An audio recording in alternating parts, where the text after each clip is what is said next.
Former president of Brazil, Lula, extensively criticized the United States foreign policy in Latin America. Now, Lula is not some random politician. He is one of the most popular politicians in Brazil's history. When he finished his second term as head of state, he had an 87% approval rating, and I think that goes without saying that it's super high. He had an interview with Folha de Espalho, the most popular Brazilian newspaper, and is also a very corporate news source.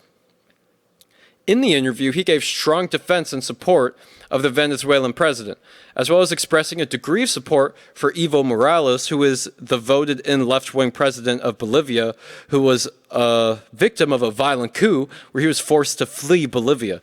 These criticisms have been absent from any mainstream media in the United States, but Spanish outlets and others are talking about this. So I think it is a great story to help expose the American exceptionalist bubble of the United States when it comes to public awareness and opinion. A huge amount of the world looks at the American empire with spite.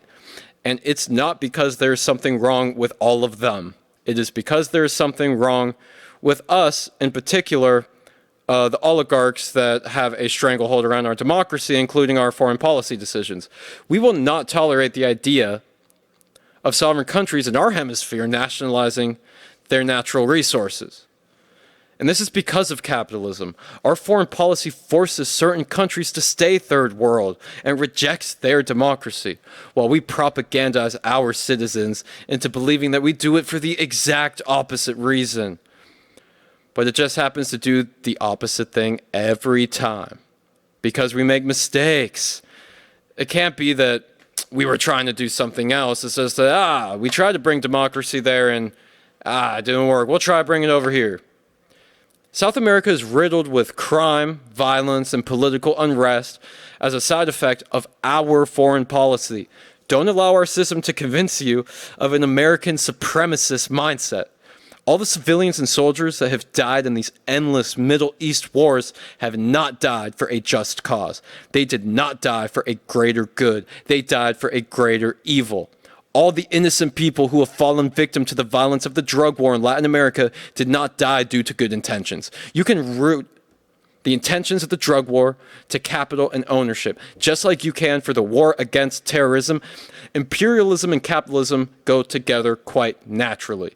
Now, I'm going to read some quotes of Lula regarding the United States foreign policy from this interview.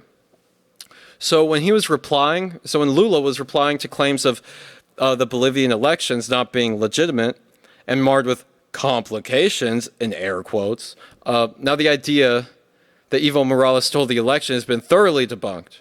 But regardless, I think that there is an important point in Lula's response.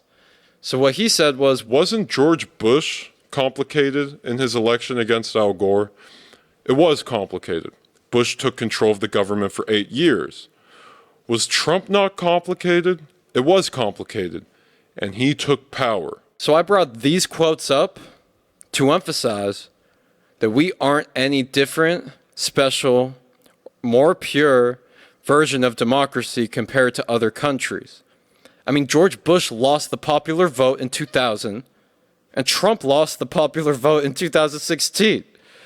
Would we have been okay with another country coming in and fixing our democracy?